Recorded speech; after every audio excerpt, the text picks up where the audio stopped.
Well, there's that. I'm such a geek.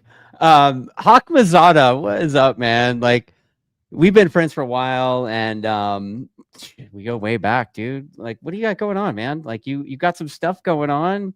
Just wrapped up some hooligan stuff. Like, what's Yep. happening? Lots is happening, man. Like, what are you doing? besides Where, like chasing kids around? Like, yeah, right. Where to start, man? It all starts at home. It all starts with the family. yeah, They're number one. The yeah. kiddos and the wife, which is epic. We've got a freshie. What is he now? Wilder is 3 weeks old. Oh my god, dude. No, he's a month. Sorry, That's he's a month. tough. And That's then a tough. 3-year-old and a 12-year-old, and no sleep, but it's the good stuff. It's incredible. And then Yeah. running the business and keeping the ranch up, and some other new projects going, and finished up racing.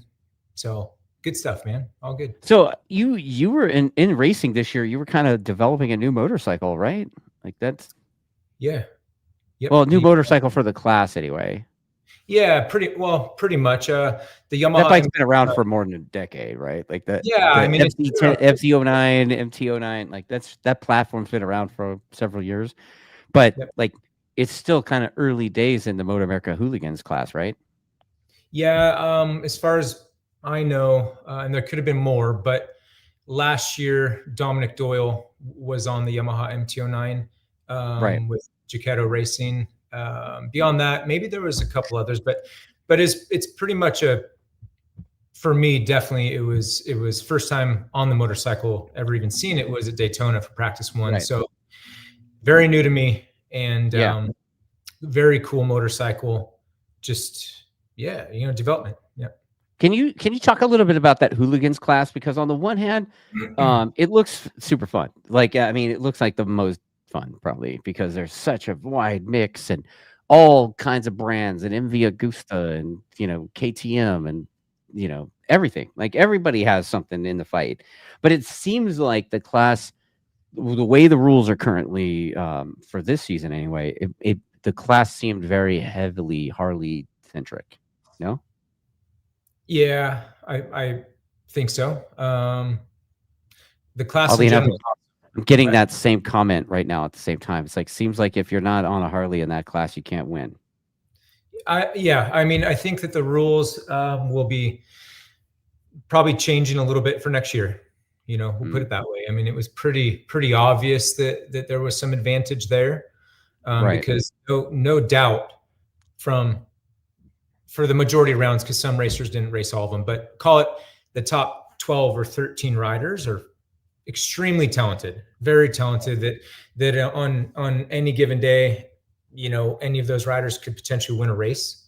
Yeah. So when you've got that kind of talent, and the top however many are always the same manufacturer, it says something. But at the same time, Debrino on a Triumph was up there, and Dom Doyle the last round at Ohio, podium both times on the Yamaha. So it's getting a little closer. So hopefully next year some changes are made. I'm not one to make excuses. I mean, I talked to you on the vlog, bro. You're like, yeah, I'm basically being a total wuss, and I got to find myself by chucking my bike into the scenery. Dude, it's tough. It's extremely competitive class. I think it's one of the best classes out there personally for a lot of different reasons. It's competitive, and I hate being where I was this year, and basically I was the best of the rest. Granted, the riders in front of me are super talented. Their programs are really good. They've got a lot of seat time. That's key to me. Yeah. For any rider, it's all about seat time and testing and developing that motorcycle for you. And I didn't have that, period. I got one test post Daytona at Little Talladega, which you went to Baby Tally. Okay. Baby Tally, which the surface was odd, and it didn't give the best data, I guess you could say. It was very vague because the surface, but no excuses. I need seat time, period, to develop that bike. And I wasn't, I guess you could say, fortunate enough. Sometimes you hop on a bike and you can be in that range. For me, it wasn't. And I tried some things, but I was trying things on a Friday morning practice. And that's just hard, period. So I never found that sweet spot for me. But bike is rad. Strack Racing, you know, they're a rad group of people, great team. Oh my God, they're epic. Yeah. You know, yeah, all in all, though, it's one of those things where every time I throw a leg on a bike, I'm learning. You know, I sat out of the sport for 12 years. I didn't touch a motorcycle. So to come back to the sport, like Pridmore always says, Hawk, you got to be realistic. And while you were gone for 12 years, most of these guys in front of you have been at it for the 12 years. And it's true. You know, I just expect a lot of myself. And most of the guys you're racing against weren't even born yet, right? Yeah, I mean, there's some young. I'm old. That's what I was getting at, bro. Yeah, no, fair enough. Well, hey, Corey West is. I think he's only maybe 4 years younger than I am, maybe 5. Yeah, he's like 40, right? Yeah, and he's killing it. I mean, old McWilliams is just a freaking stud. I mean, that dude's like 11, right? Like, I can't. Like, I talked to that dude, and he. You know, like you look at him and that dude is like super fit and he's just dude, he's like, danger is my middle name. Right? He's one of those rare breeds though, you know, I mean, age is a number, man. In my opinion, racing will keep you young as long as you're not hitting the deck, you know, a lot or in the wrong way. Otherwise, it keeps you fit, keeps you sharp, keeps that adrenaline, that freaking spice, that man going. I need that, you know. Right on. So tell me a little bit about what you got going on out there. I mean, I know you you got the camp, right? Like, what's going on with the camp? Like, how's that working out? Like, what do you Good. Yeah. Good. Yeah. This for 2025, I definitely did a little bit of a transition with the business plan, if you will. You know, that was more. In the past, a lot of camps, a lot of bigger numbers. So hosting a camp of 10, 20, 30 riders at a time with some instructors, you know, student instructor ratios was like 5-to-1. And it was just a lot, man. And hosting races on the property, which were incredible. But it just was impersonal. And in my opinion, riders don't get what they should get. For the most part, when I look at and I go to other possibly schools, track days, etc., these riders spend a good bit of money and they're just one of a lot of numbers. And it's like, let's go out and ride and go ahead and do these cones or go do this, but not the specific. Every rider is so different. Personalities are different. I've worked with a lot just by chance this year of kids that were autistic, which again, that was my thing of like, man, so I've only done private lessons this year or small group, period. And that was my reminder that when I work with these kids and even some adults, you've got to give some special attention to some, because our sport is dangerous. Yeah. And if you're just turning them out, okay, hey, good job, and then turn them back out again, it's just, I don't know, man. So that's this year's. So what you're saying is that you don't have this like sheet of 10 things that you give to every student. No. You're going to start with, no matter what, every student starts with, you know, number 1, and you go through the 10 steps of ride a motorbike, right? Like, that's not how you operate, bro? Yeah. No, yeah. What I do. I mean, there's not a one size fits all plan for motorcycles? I have really? I have a basic curriculum. Yeah, no. Me personally, I think no. I have a basic curriculum that I teach as a foundational level to every rider. So a student who's totally green, who's never ridden, I've got a process, sort of like what I based it off of actually is like my firefighter experience was everything was methodical and it was routine and repetition. Had to. Your checkouts in the morning, everything. So I do the same thing with my curriculum, because if that guy's learning it from me and then the next guy comes to me, I want consistency. And same when you come up and ride with me, it's going to be that you're a great rider. You've got years under your belt, but this is how I do it, to where it's a basic foundation to work off of. And then it's very customized to that rider. Cause it's gotta be, in my opinion. I mean, dude, I've done some one-on-ones this year too, right? And I've been working as an instructor and stuff at one of the schools for several years. And this year, like, we spent a lot more time with the one-on-one stuff. And quite frankly, man, like I had a one-on-one student where, like, his the foundation, if you will, like just where he puts his feet on the pegs. Like, we spent a lot of time on that because, like, the dude was having a trouble grasping the concept. It's like it's once you build the foundation, then you can work from there. But dude, if you're all jacked up on the foundation, like, how do you get going beyond that, right? So yeah, you can't. It's mind-boggling to me how many students show up, be it kids, adults, riders who have ridden for a lot of years, and their foundation is, and I don't preach a whole lot about you have to do this way. Body has to be this way. No, I've got the basics, which we're talking of, like, the basics of body, make sure we're in the right spot. Dirt is this, road racing's opposite.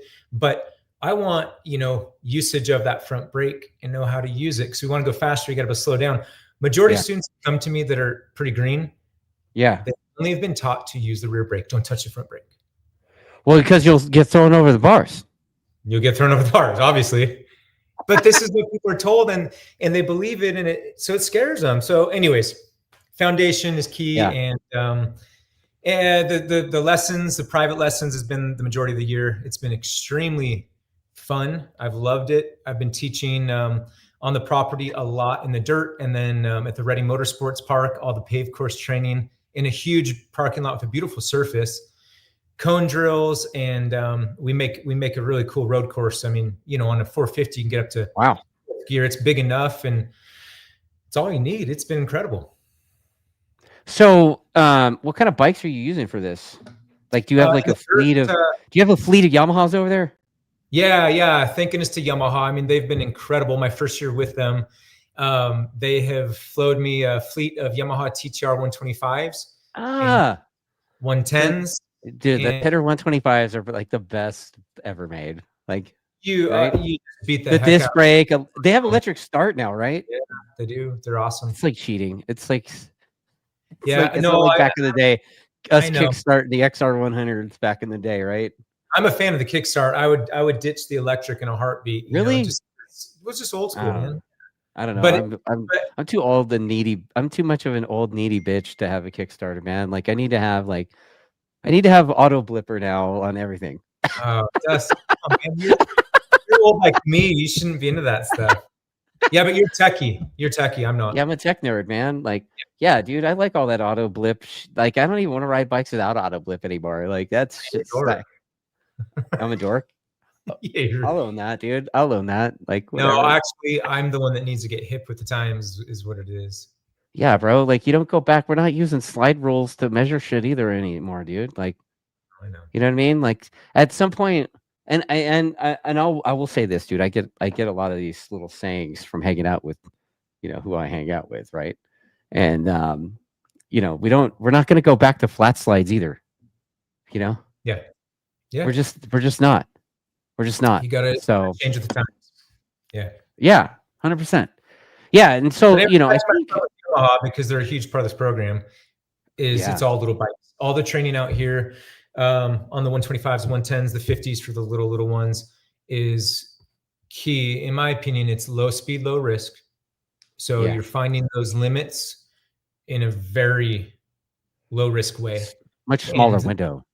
Yeah, and we're looking to find those limits on the paved, which is oftentimes it's pretty hard to find the limit.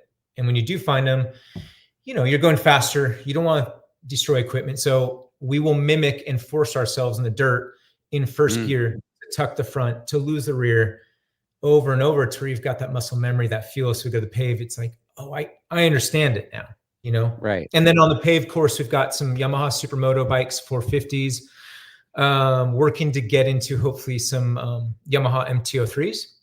Oh, wow. Okay. Yep. So we can teach the DMV M1 licensed people as well as any of us go train, the fast guys, the pros or new riders. They're lightweight in just a mellow bike. So, yeah. Okay. So you mentioned the what is it called? The was it the Reading Motorsports Park, right? Yeah. Reading Motorsports Yep. Park. Dude, you said that and you sent me down a rabbit hole, and I should choke you to death for making me like go down this rabbit hole today. Oh. Hawk, dude, like you want to know how boring a Reading City Council meeting is, and watching it on YouTube, bro. Like, first of all, like, tell me a little bit about what's going on. Like, I'm gonna give you like what I saw and what I kind of come up with, and then Mhm. you can kind of like, am I crazy to think this? Because, it seems to me like the Reading Motorsports Park, it's like a piece of property on the back of an airport property or something, right? The Reading Is that what it Airport. is? Yeah. Yep. So the Reading Airport, like, and basically the back corner of the property is where this racetrack is, and it seems like the racetrack, there's like a drag strip and the road course, right? And Correct. then based on my understanding, and I watched like a local news thing on it. Like, dude, you made me go down a rabbit hole, and like I basically should put a hit down on you for this, because like your Oh boy yeah. doesn't do that, dude. You owe me some tacos, dude, for real. Fair enough. Um yeah, so it seemed like, has this been going on for a while? Because the news piece I saw was like from back in March.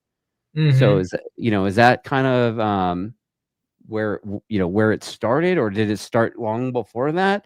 And then and it seems to me that it seems like the airport is like runs the whole thing, right? But they don't want anything to do with the racetrack. And so it seems like there needs to be somebody or some entity of some sort to take the place over, right? um Yeah, pretty much. yeah You've done your research, man. Yeah. Yeah. yeah A yeah lot. so yeah, there Yeah. was a city council meeting on September 2nd. I think that's the one I watched on YouTube. And Okay. it says, dude, you made me watch a city council meeting, you butthole. Yeah, in my notes I have that. Yeah, so you have a few people that are involved, a few people speaking out in the meeting, and there are these people that run this like supermoto thing called Shasta something. Hmm. And so the people from the Shasta and like their homies, it looks like they got in front of the city council and said a bunch of things. Oddly enough, I don't know what the deal is, but they're mentioning your name like right Okay. away. Like within the first 5 minutes of them speaking, they're talking about you. Yep. I don't know what you did to piss in their Cheerios, but they're definitely mentioning you. Now Mm. it says that you know, like Rhonda and Mark, I think, are the people that are owning this thing, the Monroes. Yep. And yeah, you have to watch that boring stuff, or you don't know what they're doing to you. Yeah. Sorry, I caught that in the comments. I shouldn't be reading the comments. Sonny, you're right. You're right.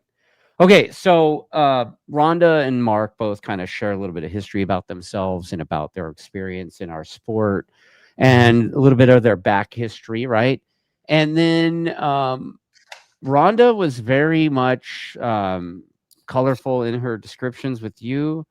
Hmm. um I'm just having a hard time understanding, is the park owned by the airport or the city? Yeah. Like like foundationally here, like could you explain to me what's going on with that particular racetrack? like Yeah. I will like in a attempt. nutshell, like what's the bullet, like what's making the track seem like it's in danger? Yeah. Okay. So, and this is from what I know. I've not gotten too involved in this thing for a lot of reasons. I don't have the time, but now it's getting to a point where it's going to affect our community potentially. It's going to affect the industry and my business. So I'm getting involved now. So, in a nutshell, as short as possible, the Reading Motorsports Park. It sits off the side of the Reading Airport. So it is partially, and this part I don't know, but it is ran and operated by between the Reading Airport and the city of Reading. So the two both are very much a part of this. Who has ownership and all that? I'm not involved in all that stuff. What I Okay. know is that they're the bosses of it, and Okay. um, so this track, there's the Reading drag strip has been there forever, a lot of history. and there's a motocross track there as well called Stillwater Motocross Track, which is awesome. And that is subleased to that gentleman who runs it. Okay. Awesome dude, awesome program. And then at the end of the Reading drag strip is the road course. It's a go-kart track. Okay. And that is and was built a lot of years ago by the Shasta Go-Kart Club. So 20 some years ago, and I could be wrong, but a long time ago. So the Go-Kart Club built it. They were established. They were the only ones out there. And then Shasta Supermoto, I think it had a different name back then, but they came in. They've been around for, call it, just over 10 years. Okay. They came in and they leased from Shasta Go-Kart Track. Okay. They did that for some years, and then some things went on between. So they leased. What do you mean? The Supermoto Club leased from the go-kart track? Yeah. What? Yes. Like they've rented their dates from them. Like how does it work? Yeah. They rented directly from the Shasta Go-Kart Club. Okay. This was years ago, and okay, something happened there with a fallout of some sort, of my understanding, and then for however many years, the Shasta Go-Kart Club and the Shasta Supermoto Club have had their own leases with City of Reading and Airport. So that's been going on for some years. Well, the leases are up. Here's where we're at now. This is what I do know. Leases are up and things are changing. And so while you got to pay to play, here's no matter what was a lot of years ago, because I experience this each year that I'm hosting races. My insurance has gone up 33% from last year. So times change. So now the airport and city's got to look at this and say, okay, what's it costing us to keep this place open? It's a liability. And what income is generated? Here's what I can say. Between the Go-Kart Club and the Shasta Supermoto Club, for a lot of years, they paid, I don't know the number. What I do know, it's under $5,000 a year total. So you know what, you said that, and I have that I have that number in my notes. Like, it's a very small. I mean, I don't know what planet that's on, and I don't know like how often do they run? Like, are they running 4 times a year? Are they running? They had an incredible deal, which is awesome. You know, it was an incredible thing for a lot of years. They had basically the gate combination, and they could use the track. Club members paid a fee and got to use the track for practice days. They had race weekends. Super cool. Good for them. Good for the community. I love it. But times are changing, and they've changed. So you got to change with the times. So here's where we are right now. Real simple. Reading Motorsports Park, Tony Trimp has the lease on the whole property, everything. He pays a lot of money and has an insane insurance policy to run drag stuff, motocross track, road course. And so the Reading Airport, City of Reading, has said, we want one lease, period. And then anyone else who wants to come in, like every other track across the nation, anyone who wants to come in there, you rent the track with Tony. Sublet. Yeah. Simple. Right. We could all be out there operating. The track's been shut down a year. I'd say we could have been operating, and we could be operating right now, moving forward, if everyone just said, when I say everyone, Shasta Supermoto and the Go-Kart Club said, yeah, okay, cool. Thank you, Reading. Thank you, Airport, for being generous, for keeping this open, because to be honest, it probably isn't in their best interest to have this track. Okay. Right. Like every track, every other track across the country that's closing left and right, right? And the airport. There's a lot of options, right? So I think it's really cool, and that they're owed a thank you for wanting to keep this for the community. But the holdup right now is just these 2 clubs, period. That's it. Because you got to pay to play. And the problem with it, Dustin, the only thing I'm going to comment on and say is facts always. These are facts. Right. And, this club has put it very clearly out there of all this stuff. And the biggest problem I have of all this is they want it for themselves.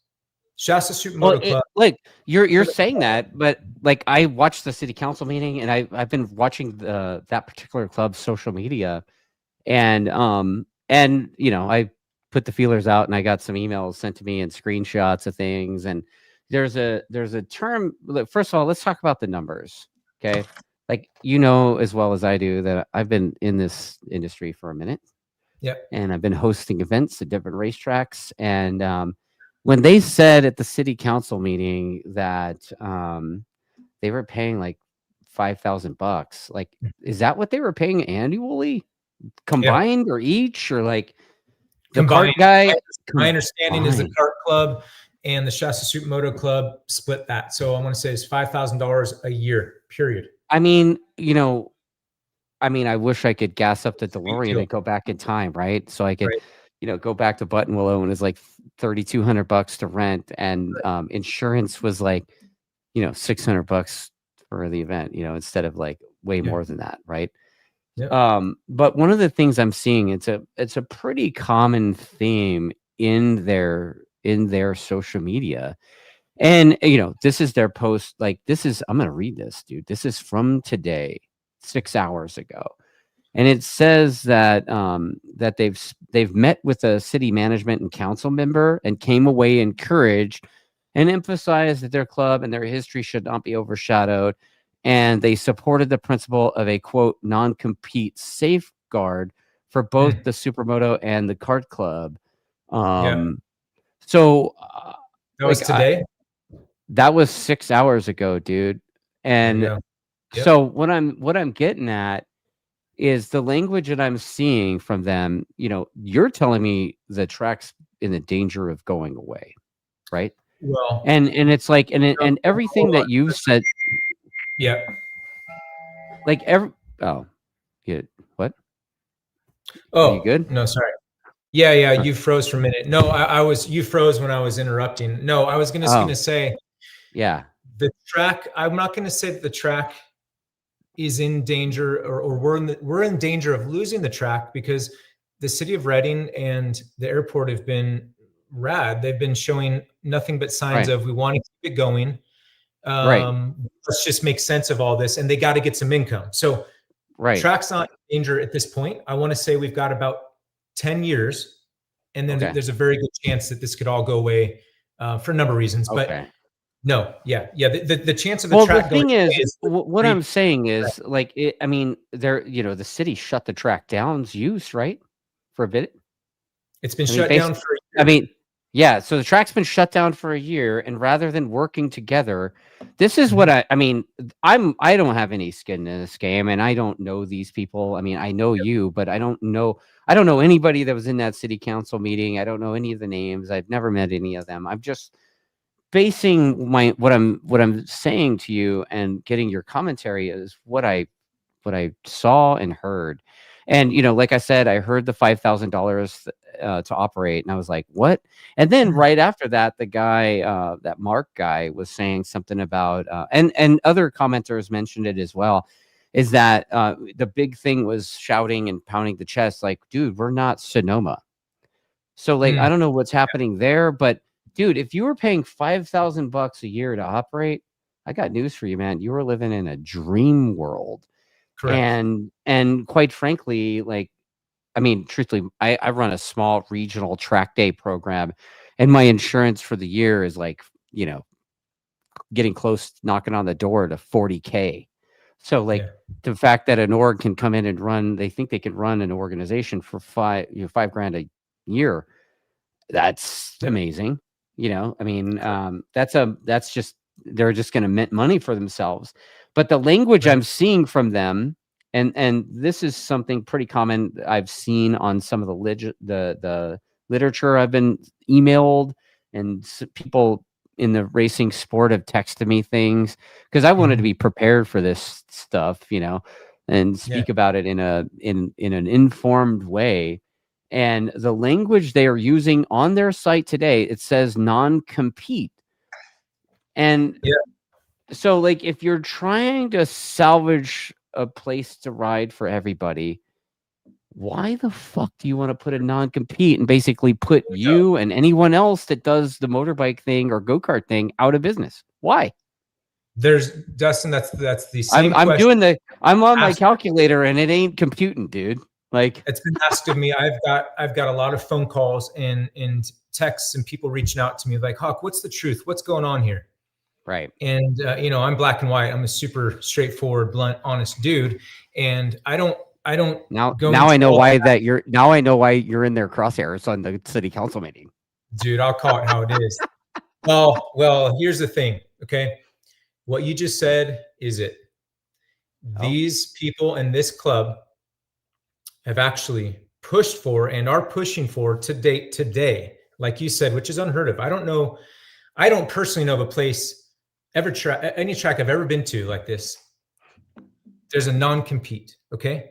We're talking this little tiny club who has a total of 25 to 45 riders at their races. Right. And maybe one person with each of them as far as family and stuff. Okay. It's small. Nothing wrong with it. There's some wonderful people within that club, wonderful people in the community. Okay. I'm not talking about and generalizing the people within the club. What I'm saying is that it's small and that's a club. That's great. Yeah. But say I want to non-compete simply due to they want full control and they're trying to puff their chest is horrible because you're affecting the community locally, number one. Number two, the whole industry. And that's where I came into this. When they said a non-compete and they keep repeating themselves, they want to non-compete, then you know what that does is it affects my business and the thousands of students I work with every year that I would be sending out to that track. And I would have sent, like I did in the past years, I sent to their club, no more. So that's so backwards. And I'll tell you what Dude, is they neat. pulled on the heartstrings, bro. Like you listen to them in the meeting and it's all about it's drama. Dude. It's so family and community. And this is this is what we're doing. Like, how is my child going to have a place to ride? Yeah. And they even had the girls speaking and it was super cute and exactly what you'd expect from a city council meeting. But when you say those things and then I read on, like, I'm looking at it right now. Like, I mean, I should share it. Should I share this post? Well, whatever you want to do. This is your gig. You've done your research. Just for me, like I said, I am in it because I live here. And thank goodness to Reading Motorsports Park, Tony Trimp. He has, while this track's been shut down for a year, he has given me a place to go and still train all these students I work with, wanting to get their M1 license or road racers or wanting to become road racers. So I've been able to still do that, thank goodness. But otherwise, for a year now, I would not have access to this. And all these people that I've worked with locally wouldn't have a place to go. And that's what they're looking to do moving forward, which here's the thing too, is that they have got their attention of the big people. Okay. So so I'm sharing this on the screen and let me see if I can make it bigger. But so like if you can kind of take a look here, like on the screen, it says, I don't know if you could see this, Hawk, but it says that it's supported by the principle of a non-compete safeguard. I mean, that's their words 6 hours ago today, bro. Dude, Dustin, I don't even know, man. I honestly, you know me, I'm not a drama dude. I don't get involved in stuff. Yeah. That's why you came to me, because I'm the drama guy, bro.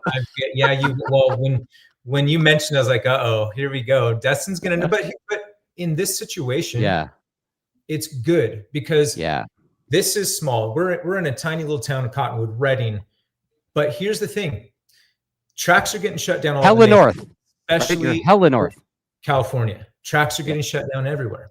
So when you have this BS going on for a year, and the city of Reading and the airport, believe me, they are so over this crap. They got way bigger fish to fry. Yeah, dude. Than this and this freaking club bugging the heck out of them. Yeah. I've done my own thing. I've not been involved. I mean, have you thought about getting some partners together and just doing the deal yourselves with some partners? And then you can lease, you could sell the track, rent the track to the. No. So man, there's so many things up in the air still that I don't know the details. I don't get involved too much because I don't want to. I don't have time. Is that Tony Trimp?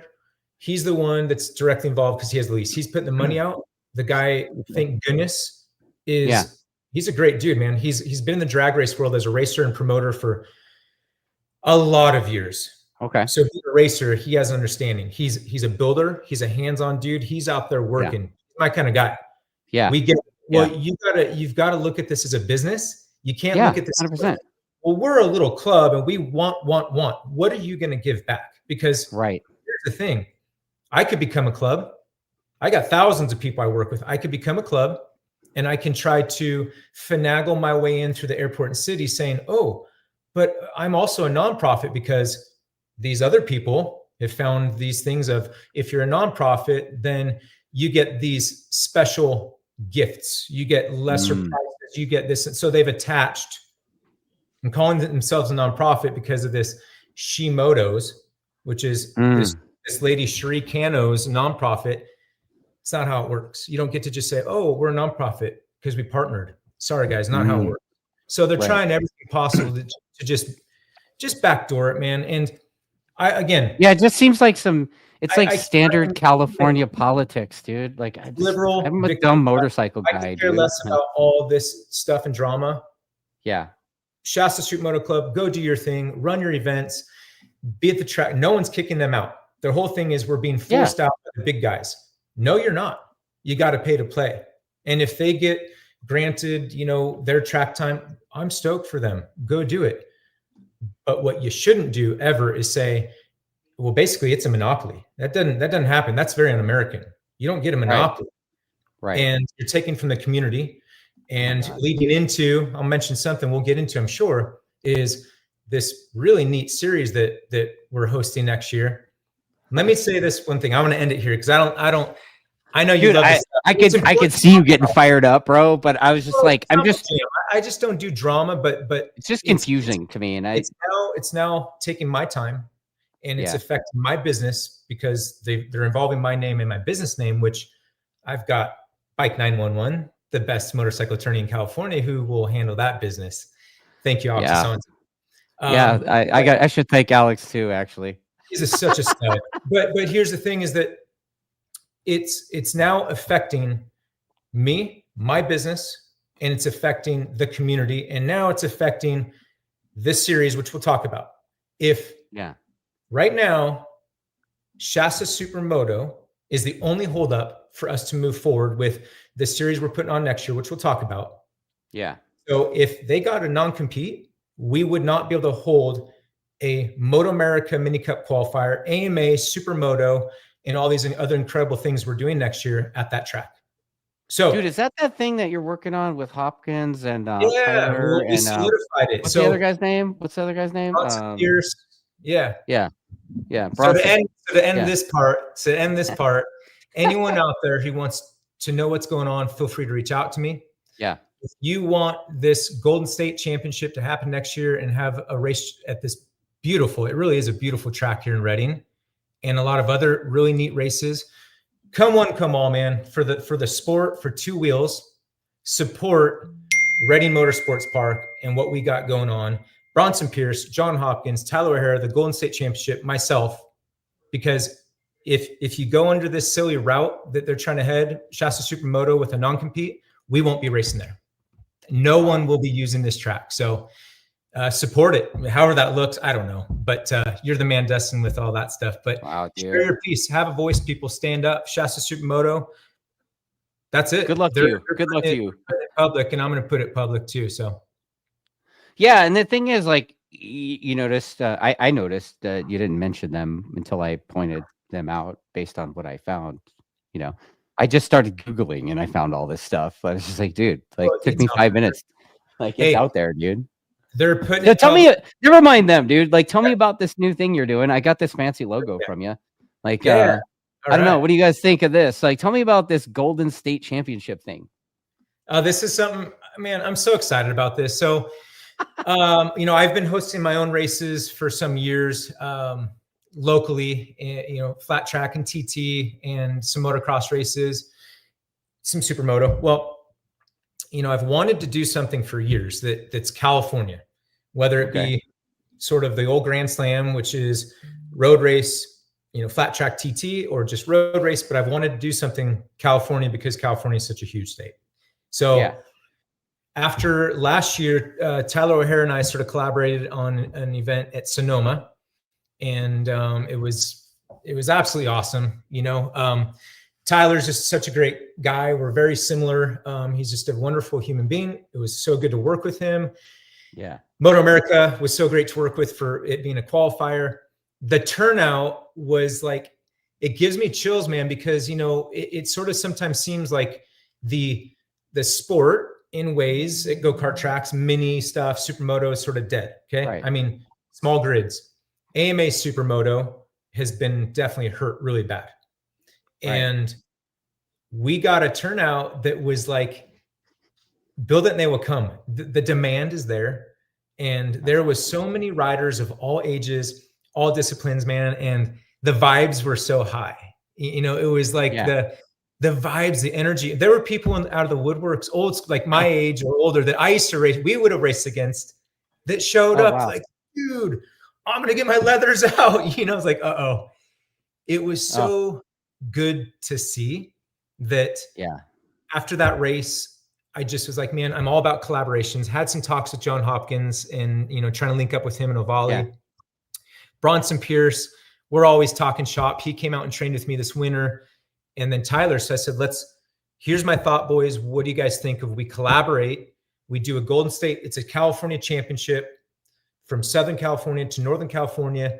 We take each of these very dynamic individuals that are spread geographically perfectly, and you each run your race, man. So it's the Golden State Championship, AMA sanctioned. It will be the official AMA Supermoto series. We cannot use the word pro. Okay, I'm putting it out there. We can't use AMA Pro, but it is what used to be the AMA Pro Supermoto. This is it. We just cannot, legally, we can't use the word pro. What's the deal with not being able to use the word pro? I'm not sure on the background of it. All I know is that we can't use that word. So, but a lot of people think, well, if it's just AMA, is it AMA Pro? Yes, this is going to be the premier AMA Supermoto series. Okay. There's going to be 4 rounds. One of it, which I think in order, we don't have date set, but it's going to be round 1, Apex in Southern California, which is John Hopkins venue. So John Hopkins will be running it. There will be a class for everybody. Okay. Round 2 is going to be a Buttonwillow kart track ran by Bronson Pierce. Oh, awesome. Round 3 is going to be at Sonoma with Tyler O'Hara. Dude, I'm going to have to film all of these. And then round 4 is going to be here. The plan is, if all goes as planned and we all jump on board and push for it, is going to be here in Reading, which will be my venue. Every round will have AMA Supermoto full-blown dirt sections. And I'm not going to give it away yet, but we're going to have some really unique things as far as the Supermoto goes. Yeah, some cool stuff. Because a lot of guys, here's the thing, a lot of guys don't want dirt. A lot of guys want dirt. So we're Dirts are plant vegetables. That's me, dude. I'm on team. So we want everyone to show up and not, shoot, man, I'm not good in dirt. We're going to do some really creative stuff to really make it rideable for everyone. Every round will be mini cup qualifiers. Okay. And we're going to have some other showcase classes, the 400 class and just some other rad stuff. So, dude, that sounds epic, man. Dude, that absolutely sounds epic. I mean, and the sport needs it. And it kind of ties in, I had Hopkins on the podcast like the end of last year, I think. Super motivated guy, man. Like, and Hopper's hardcore. That dude is he's run through the ringer, MotoGP and all that, and now he's like old. Yeah, but it's cool. I mean, he's not as old as me, but he's old now, right? And he's doing the car track thing. And one of the things he said to me, and he's doing the Ovale thing, and one of the things he said to me, and it kind of ties into that other thing that you were talking about earlier, is that the clubs a lot of times just don't want to work together. Like they just don't want to work together. And the reality is, like, our sports are so small, dude. Like we're small, the industry's small. Right. And you piss off one guy, and next thing you know, like that guy's friends with another guy and another guy, and next thing you know, everybody hates you. Well, it's a trickle down. How I know. And well, no, you can't be rubbing people wrong. And the biggest thing is that we're all in this for the same goal. Should be. Yeah. I love motorcycle riding, racing, teaching. And for the most part, you'd think that most people are out there doing it. It's the passion. So at the foundational level, if we all have the passion, then sometimes, you got to take it on the chin and say, okay, well, I'm not super hot on that, but let's try to work together and make. So this, it should just, you should just be able to operate your championship thing and have the round where it needs to be, and have the program have a fair use program, so you can go and they can go, and who knows? Shit, I could go. You know what I mean? And as long as you pay the rent and you sign your contract and your deposits and all that, insurance and all that stuff, like, dude, that should be a no-brainer. It's standard industry stuff. I'm not worried about it. I'm going to put my time in and due diligence on it now. I'll tell you that. But if it's not there, it'll be at Sonoma or something, right? If for some odd reason we don't get to use that track, believe me, the race will happen. I've already got backup plans for Northern California. My business, that malarkey, at the end of the day, it's not going to affect me. It's unfortunate is what it is, and it's a waste. But enough about those clowns. This is going to be something that I think and I hope it's going to be a solid year. Really, the thing for me is I want to provide consistency. So all 4 rounds are going to be the exact same from the time of sign up. We'll have a website, so it's not confusing round to round. Sign up, rules, procedures, the riders meetings, everything's going to be the same, so that parents sign up their kids. It's not all this confusion. There's no one showing up like, well, I thought this or that, and I just drove from far away, because there's a lot of that still, I think, that goes on. So we want this thing to be turnkey, top-notch, professional, for all classes. Even the kids, we want to give them the opportunity to speak on a microphone, interview them, because this is the goal. So you're going to give them some media training. Yeah, man, we got to everything. It's going to be, adults are going to have the most legit class, purse money.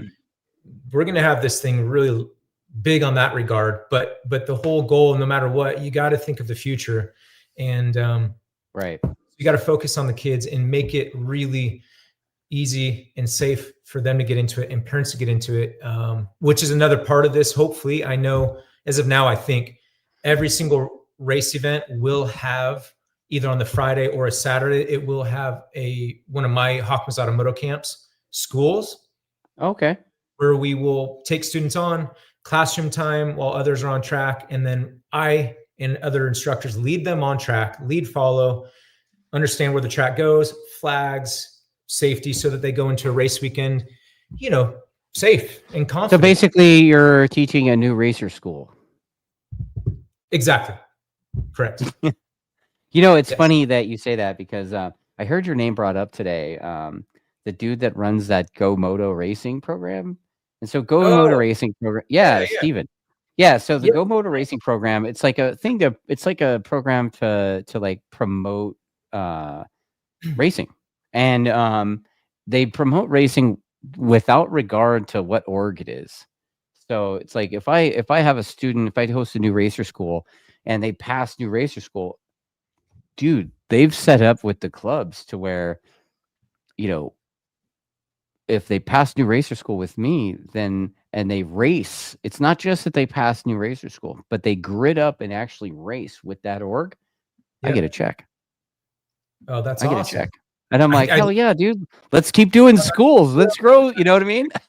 Well, yeah, it works, on both ends. That's cool. But our school, I reached out. I'm doing one in a couple weeks, right? Like not this coming weekend, but next weekend.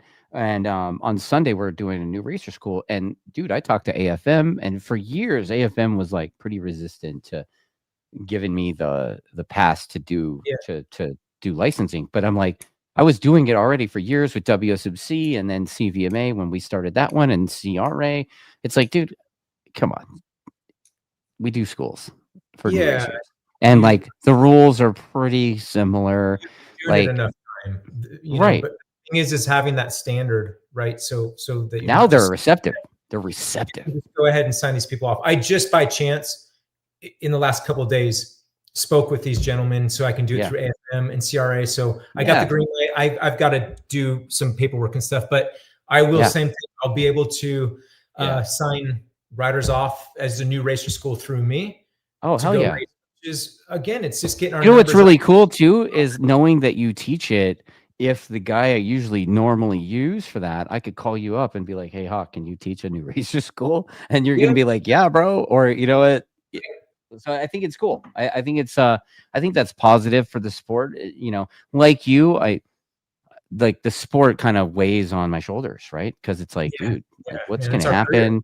Yeah, like this is it's our livelihoods. And you know, I like the excitement that you're bringing with that new championship thing, and you know, bringing up the kids too, and getting the kids excited about racing.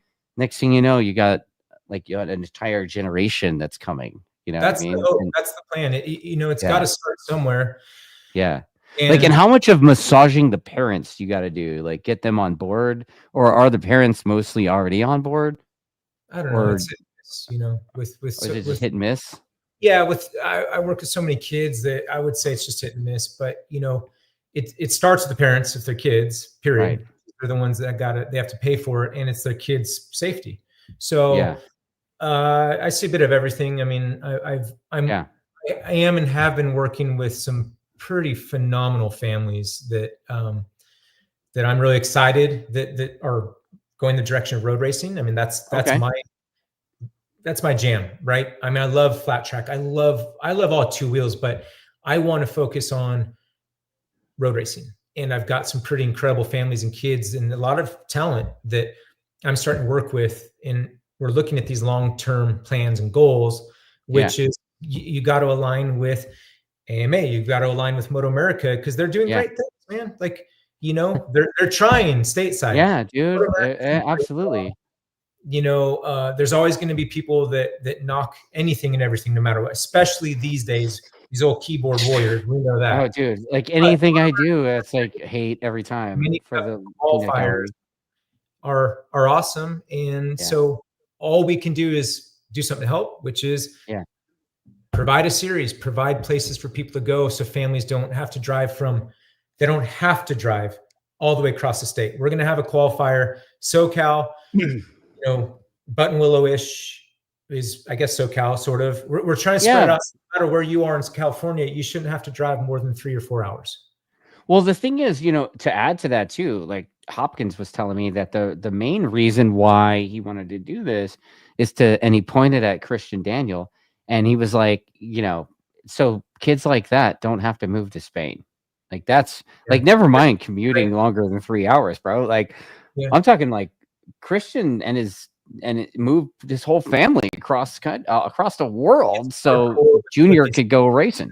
I know the commitments these families make. I mean, it's incredible. I can't not say I can't or couldn't do it, but I mean, my wife and I work so freaking hard, and there's no way we could afford to.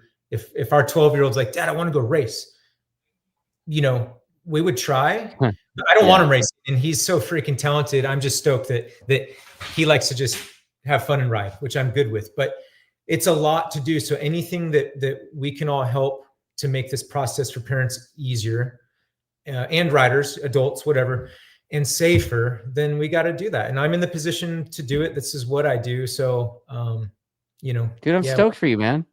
Well, are you? So does that mean are you taking a break from racing, or do you have racing plans for next year? No, So I love racing. I love it, man. You know, I was, like I said, I was out. Should I prepare for a oh shoot, man story? No, not yet. No. Oh shit. Okay. No. I plan on racing. Okay. This has been very organic.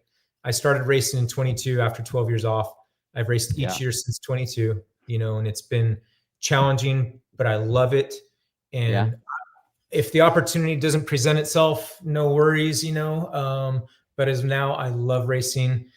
Keeps me up in the mix. It keeps me current and fresh with my students. Keeps me in the industry more. And I know I can run up the front. There's no question. I know I can. It's just going to take me digging deeper, training my tail off this winter, getting on the right motorcycle or testing. So yeah, no, I plan on racing next year. Details I don't know yet, you know. But yeah, I'm racing next year for sure. Oh, okay. So I guess we'll have to stay tuned on what those racing plans. And that's this right here, man. Trackhouse is keeping you on the grid. Opportunity that Trackhouse has given me and is there is just unbelievable. You know, it's so incredible. Thank you to Justin Marks, Trackhouse. Anyone who doesn't know, check out Trackhouse. They're incredible powerhouse motorsports team, NASCAR, MotoGP, me stateside. So I'm just blessed to be with them and their U.S. ambassador. And yeah, I hope to race for years to come. But man, my focus is just being healthy, being here every day for my family and my kids, and you know, helping pass it on to the next generation. Dude, that's it in a nutshell right there, man. Like that's everything. I mean, dude, so when is the next time you're going to be on a motorbike on the road race track? Well, it doesn't really count, but this weekend I've got 2 brothers coming out from Nevada, little road racers, the Burner brothers. Super stoked on these guys. I'll be training them Friday, and then Saturday we are putting on a track day at the Reading Motorsports Park at the go-kart track. Thanks to Tony. But legit, you know, for myself, I don't know. I mean, so through Tony, you're basically just renting the track through Tony. Yeah, correct. Yep, that's cool. Well, and then you have to have your own insurance and all that stuff. Obviously. Yeah, correct. For my private lessons, yeah, I just go direct to Tony. He's been amazing. But this weekend, it is a track day on Saturday, open to all motorcycles and go-karts. We'll be splitting the track. Man, this is all Tony. He's putting it on $10. He's providing a free lunch. This is out of his pocket just to say, hey, God, dude. We haven't had the track forever. Here you go, community. And yeah. There needs to be more of that. And truthfully, man, like I think if they just like back up just a second and look at the big picture overall, dude, they could help you by helping everybody, right? And truthfully, like everybody can kind of feed off each other, and you know, instead of fighting for this tiny slice of the pie, they can just grow a giant pie, and then you know what I mean? Of course. So, yeah, it's no, this weekend should be cool. So anyone Dude, that's in the exciting. area or from surrounding areas, Saturday is going to be an open track day. I was just out doing track work all day. It's looking good. It's going to be awesome. So, any plans? Your question. I hope to be down by you. This Turkey winter, days, right? Yeah, the plan is to be. I got to work out logistics, but down at Chuckwalla with Pridmore. Okay. Quite a bit this winter. I'll go teach for JP43, and hopefully get a lot of seat time with Jason and hopefully on a race bike, you know, so I can really get it together. Yep. So you're going to come down to the Winter National Series, also known as Chuckwalla. Yeah, come ride with you guys, man. Just get seat time. Well, I haven't been to Chuckwalla in forever, but you could come down to us, Buttonwillow, all day, man. I need to. No, I need to. I love that place. Just seat time on a big bike. You know, I do so much. Honestly, here's something too, is I do so much training with students on small bikes, slow speed, you know, like that when I will go from Moto America race on Sunday, fly home, teach, you know, however long between rounds. Yeah. I don't touch a race bike. I don't touch a big bike. And then I get off a freaking little Ovale, you know, and I go get on my M209 race bike and it's freaking scary, you know? Yeah. It's so to retrain my brain, it takes honestly a few laps to get it all working again. And I'm like, oh my gosh. So I need to be on a big bike. You know what? We had the most fun ever riding stock R1s at that little track at Thunderhill, right? That was so much Thunderhill West. You and I were absolutely like pancake on the side of the tire and like murdering. And then and then we come in and you said to me, you're like, dude, I didn't know you knew how to ride like that. I mean, no offense. It's been a lot of years since we've ridden together, and you're old and I'm old, so I was impressed. Yeah, bro. Yeah, it's like you know, gotta get the. Hey, speaking of, I've got a guy flying. So cool, man. I love what I do because I get these opportunities that sometimes it's tough. You know, like teaching private lessons. It's good, then it's slow, and managing the kids and the family. And with my wife we juggle it all. You know, it's a lot, but we want to raise our own kids. So at the end of the day, I'm appreciative. But I get these opportunities. Like I've got a student flying in from Alaska and renting Thunderhill West for his son and another one of his buddy's sons. So I'm going to be doing a private lesson with 2 kids on Thunderhill West. Just when is that, dude? I mean, man, what you might have to invite me for that. Offline. You don't got to tell me dates. Just low pro. Who's this guy? Oh, it's just Dustin. Yeah, it's just Dustin. Yeah, but he's gonna be here with it made me think of Thunderhill West. I love that track and man, just such cool stuff. You know. Yeah. Okay. So you know, we're getting kind of towards the end of this thing, but let's go to the comments, dude, because I see shit. I'm scrolling. There's like a lot of comments here. There's some people in here. M. Heinrichs. I don't know. Sonny Kim. Do you know who that is? A lot of commentary from Sonny Kim. Brian Green. Man, I'm not cool. I don't know. I don't have friends. I don't know. Jesus Christ. John Summers. John. You know Summers, right? Everybody knows Summers. Yeah. Yeah. People are comparing. Brian Green kind of compares your school a little bit to Colin Edwards a little bit. Yeah. Cool. I've not been, but that's a cool thing to be compared to. Thank you. I was just actually at a Yamaha day at Sonoma recently. And what was so cool is I got to get some time and chat with Colin Edwards and a good bit of time with Richie Oliver, who are, you know, 2 guys I look up to, and it was so cool chatting with them and being able to talk about schools and just really very interesting stuff. A lot to learn, you know, as a business owner. Since starting my business in 19, I'm just always learning. And those guys have so much experience as racers and in the industry, and then as their schools. That was pretty special, you know, getting to talk with them. So one of the guys that sent me a bunch of screenshots today, because I was like, yeah, digging into this thing, man, it's crazy. Tell me about this. And he's like, boom, boom, boom. And I'm like, whoa. Right. So he said, like you said, you got to pay to play, put up the money between 2 clubs, and let's get this thing back up and running. And apparently we're all lucky that the city of Reading isn't just going to say F you and charge everybody 25 grand. Yeah. And non-compete is just selfish as hell. And when there's way more people affected than the 25 or 30 club members. So nice. I'd say spot that's on. Yeah. Thanks. Spot on. It that's Brian. Yeah, thank you. The whole thing is just tracks should be open to everyone as long as you pay to play and you've got the proper insurance and you're smart and mindful out there, keeping things safe and not being negligent. You know, common sense stuff. So, yeah, thank you. We'll keep on pushing through it. You know.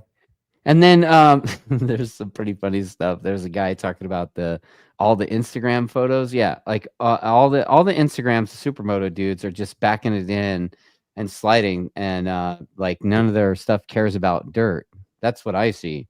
That's what Sonny Kim says.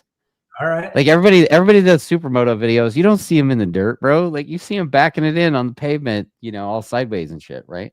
So yeah. Well, both. I mean, to me, Supermoto is one of my favorite disciplines. I love racing Supermoto, and you know, it's sort of that like just day on the hundreds with the boys. Like anytime I'm riding Supermoto, you're bar banging, you're just, you know, sideways everywhere, every lap. And that's what's fun about it. But at the same time too, it's like, if you add the dirt, that's going to bring a whole demographic, and then vice versa. So that's the thing I'm not giving away yet, that we're going to have to be creative. It's going to take a lot of time for us. So are you team knee down or foot out? Oh man, that's an individual thing. I tell you what, it's what team are you on? It's individual. What are you? Are you team knee down or are you team foot out? Given it's going to be track based, but if I'm going to go race Supermoto at Sonoma, because I was watching those boys and they were rolling, I would say I would be quicker on my bike, which is a stock 450, sort of a junker for that level. But if I got it really set up, I could do both. I think foot down would be faster for me, unless it's a fast sweeper, you know, like, I don't know. Yeah. I think foot down for me is a little quicker, especially if you got dirt. because you're sort of locked in, muscle memory, foot down, and yeah. Right. But Brendan Kettleson, what's his name? The Moto2 rider I've seen out there at Sonoma testing, our American boy. Oh, Joe. Well, Joe too, Robert. but what's the other kid in Moto2? Maybe it's another series Moto2. Max Toth. Yeah.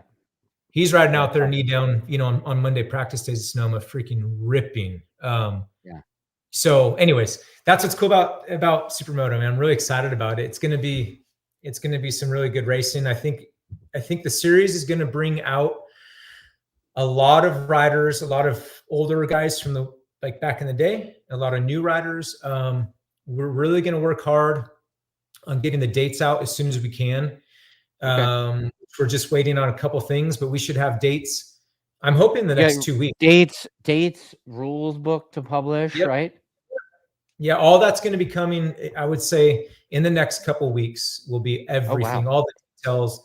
And so at the same time, your full-time gig almost, if you're coming out with it that quick.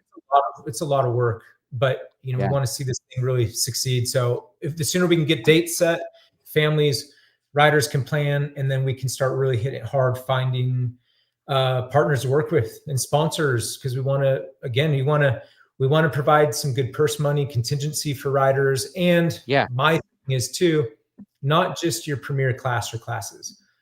Right. I love, at all my races I host, I will say the biggest grid gets a purse. It's a motivator. Yeah. So if my kid's racing a 50, I'm going to rally all of my friends together and say, hey, let's get them out there. So even if it's a little 5 or 6 year old, we're going to have a purse. And I'd rather see a good purse and gather more sponsors and say, hey, even if it's $50 for the winner and 25 for a little 4-year-old, love it. Let's spread that money throughout, I mean, that's just cool for a kid to have that feeling of, man, I made some money, and, you get trophies, and that's important for everyone. You got to show up and get something. I like that extra piece though, with the media training stuff for the kids, so they don't look like a deer in the headlights when camera and microphone are shoved in their face. I think, and that's a skill set that doesn't come natural. It's like it's either done with a lot of repetition or with some form of training. So I think that's a valuable tool there. I think that's an extra solid piece. I got a question for you. This is a good one. Brian Green asks, as close to Thunder Hill that you are, why don't you train there, east or west? Honestly, for me, it's a couple things for me to go there and train personally. I don't have a training bike. I don't have a road race bike. I don't own one. Do you have the old Jordan bike? No, I sold that thing. Oh, you sold the mothball bike, dude? Wow. You finally sold the Jordan bike, dude. I never owned a road race bike. I do have a stock MT-09 that I used to teach on. So I mean, to go to Thunder Hill is only an hour away if I had a race bike, but then it's the whole thing too, man. I mean, I don't got the money. If someone's going to flow me tires and gas and I can justify it, by the way, it's hard to justify. That makes sense. And then Summers is asking you to bring back Bravo condoms. I would love to, man. I would love to see that back. There's been some talk. That was your brother's deal, right? Yeah. So Summers, maybe tell his brother. He was the one. Yeah, no, he was just taking the Bravo condoms money. Like, come on, get it. There's an order to things. Hey, that whole thing was so cool, and that's an industry that is so still untapped that I would love to see that come back. But we'll see.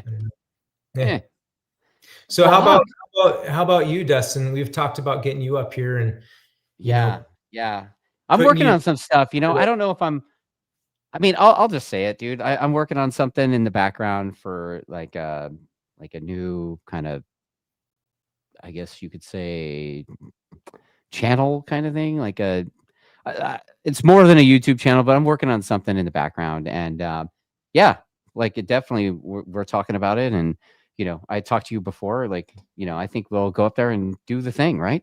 Go out and I'm sure you're gonna slap me around and knock me on the ground, run me over, and do burnouts on my face, right? Like that's I already know. Like I already know. Like I definitely got to get on speed dial with your local emergency room just in case, right? Like, dude, my wife's a veterinarian, so we just send you out for a clinic. oh, okay. Same Okay. stuff. Oh, shit. You guys are so rural. That's right. It's like Little House on the Prairie out there.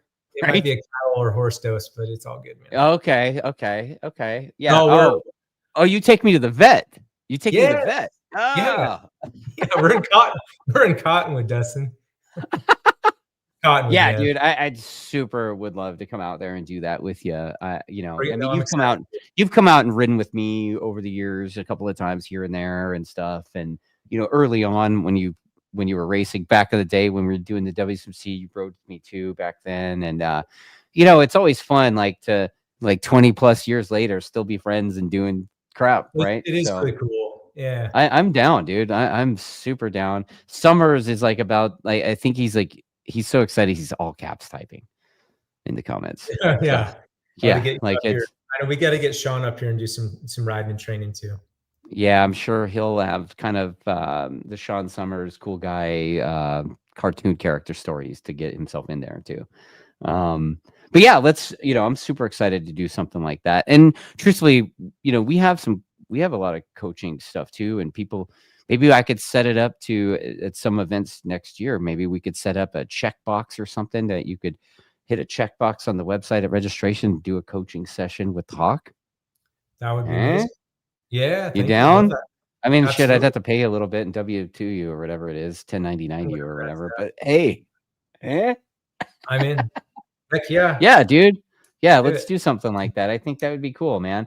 And you know, thanks to you for you know, kind of scooping your championships like that with me, the Golden State Championship. Like that's kind of a scoop, right? I haven't seen a press release yet. Yeah, it's just perfect timing, you know. Like, and you're like, here's the logo, bro, and I'm like, yeah. So yeah, no, like, I mean, I just to really share that one more time. Yeah. You know, just one more time, got to share it to the stage. You know, bingo. I'm digging how you like really took off on the California thing on the logo. You made a big presence. AMA has a big presence right in the center there, and then of course Pierce for that. That's and then of course you've got your supermoto bike and your road race bike at the bottom, which is also epic. So I guess Road Racing World. I guess your press release hit Road Racing World. So that's cool. Here's another cool. Sorry, my camera's so blurry. Oh, look at that. I can see. Wow. Oh wow, I thought you were in black and white this whole time. Yeah, that logo is Bronson Pierce work. It's cool is that the guy is a Bronson. I mean, for those who don't know, I mean, this is really, if this was in Europe, people would be freaking out. You know, like for example, at Sonoma, John Hopkins shows up. He's there. Yeah. People appreciate it. It's neat, but it's not like people don't really understand who this guy is, you know? Yeah. So, I mean, I raced against John. I've raced against these boys, but I still am like, man, this is really cool. I'm partnered with John Hopkins, Tyler O'Hara. I mean, studs, legends. And Bronson Pierce, I mean, he was our world supermoto guy representing USA. So it's really cool that we've got, in my opinion, it's really important to have racers running races or past racers, because it helps have an overall understanding of safety and just everything. Right. But like Bronson, like being able to predict things that might happen on a racetrack. Exactly, man. Yep. Right. Stuff that you can just see, like today out there at the track, I already moved 15 sections of K-wall. I mean, like you just see, okay, that's not going to work. We got to move it, period. But it's cool that we all have something to offer. Like Bronson Pierce, he did the logo. He's young and knows how to do a computer and graphics and all that stuff. And, you know, it's cool that another neat little part, you know, we're early, but we're already getting the details worked out of that California State Championship, that logo, the state. Every trophy is going to be part of California, you know, just down to the detail we're working on. So if you race and you podium at Apex and SoCal, it's going to be this section of California with the shape. You win up north, it's that shape of California. You win the championship, it's the whole California state pieced together. Pretty cool stuff. Neat. Yeah, so basically you're like making trophies out of the proposed political map of our state with like multiple states. The 4-state solution. Yeah, well, No? we're up where I'm at. We would and should be our own state, you know. You guys are hella north, dude. You guys are like South Oregon. We Right? don't use the word hell. I told you this. You're the only one that says hell. I'm just giving you shit, bro. I know. Door,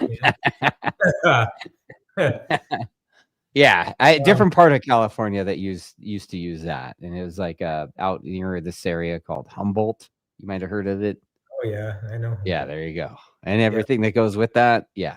Okay. No, there was a time. You're right. Yeah. So, well, Hawk, dude, Yeah. epic chat. Yeah. Stoked. I'm stoked that you got going on. Got that program going on, and I'm stoked that sounds like you're going racing. You don't necessarily know where yet, or you're not ready to announce. Oh no, I don't know yet. I'll be racing Hooligans class. Oh, unless okay. something changes. I mean, really, the only other thing I would race is a bagger again. Okay. But, yeah, I'll be racing next year for sure. Figure it out really soon, hopefully. And yeah, Hawk Mazzotta stuff is going to be cranking, busy. And I'm actually next week. That's going the link, right? Yeah, that's the link. Thank you. Yeah, Hawk Mazzotta camp. I've got a public hearing here in Red Bluff that hopefully I get solidified my use permit so that I can continue operating here on Wild Heart Ranch and expand to host these kids races again. So I'm optimistic on that. Well, dude, keep me posted on that stuff, dude. Let me know. You know, I could bring that up on the weekend hangover or something. Thank you. I appreciate it. Yeah, and then, yeah, man, lots going on. But thank you. You know what? Here's something to finish on. Thank you to Moto America.